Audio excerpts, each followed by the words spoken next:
সেদিন বিনয়বাবুর সাথে দেখা হলো। বেচারা খুব মন খারাপ করেছিল। আজকাল তার বন্ধু সংখ্যা বেশ কমে গেছে, বলা যায় ক্রমবর্ধমান হারে হ্রাস পাচ্ছে। লোভ, হিংসা আর ক্রোধ সম্মিলিতভাবে অহংকারের বাসায় পার্টি করছে ইদানিং। কখনো কখনো ক্ষোভকেও দেখা যায় দাপটের সাথে। মিথ্যা ও অভিনয় একসাথে কফি খায় রোজ। ওদের এখন জয় জয়কার চলছে।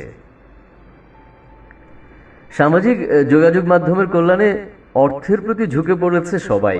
অর্থ নাকি মুখবইয়ের সাথে নিজেকে আষ্ঠে পৃষ্ঠে জড়িয়ে ফেলেছে।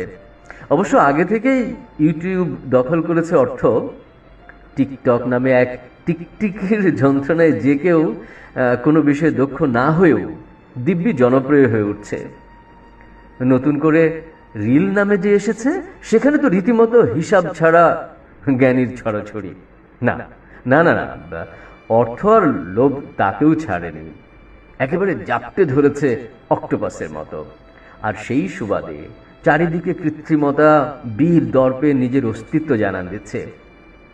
সরল সমীকরণের জীবন আজ অবহেলিত। তথ্য প্রযুক্তির মহাকাশে ভর করে সভ্যতার ইতিহাসে আধুনিকতার নামে যত্রতত্র আস্তানা গড়ছে অশিক্ষা আর কুশিক্ষা। সুশিক্ষা ভয়ে নিজেকে গুটিয়ে ফেলেছে ক্রমশ। আজকাল আর ব্যক্তিত্বের পাত্তা নেই কোথাও। বিবেককে উপেক্ষা করে ব্যক্তিগত কিংবা অব্যক্তিগত যা খুশি চিত্রায়িত করে অন্তর্জালে প্রকাশ করে দিচ্ছে। মুহূর্তেই ভাইরাস জ্বর থেকেও দুর্বার গতিতে তা ছড়িয়ে যাচ্ছে, আর তুমুল অপমানিত হচ্ছে মানবতা। সাধারণ মানুষের সংখ্যা কমে গেছে, এখন সবাই সেলিব্রিটি হওয়ার প্রাণান্তকর চেষ্টা চালাচ্ছে।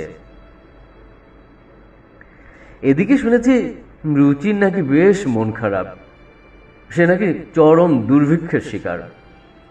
বিবেকের সাথে দেখা হয় না তার বহুদিন। সত্যের সন্ধানে বিবেক, বিনয় আর রুচি একযোগে কাজ করত একসময়। সেই থেকে রুচি আর বিবেকের গভীর বন্ধুত্ব। সত্য উপলব্ধির মানুষের সংখ্যা কমে যাচ্ছে ক্রমশ। অবশ্য এখানে বিবেকের দায়িত্ব বেশি। সবকিছু একা হাতে সামাল দিতে বিবেকের তো ত্রাহি ত্রাহি অবস্থা। রুচিকে দেওয়ার মতো সময় আর নেই এখন। অন্তর্জালের ঘেরা টোপে উথাল পাতাল অবস্থা তার। রুচি আর বিবেকের বিচ্ছেদের করুণ সুর বাজছে চারিদিকে।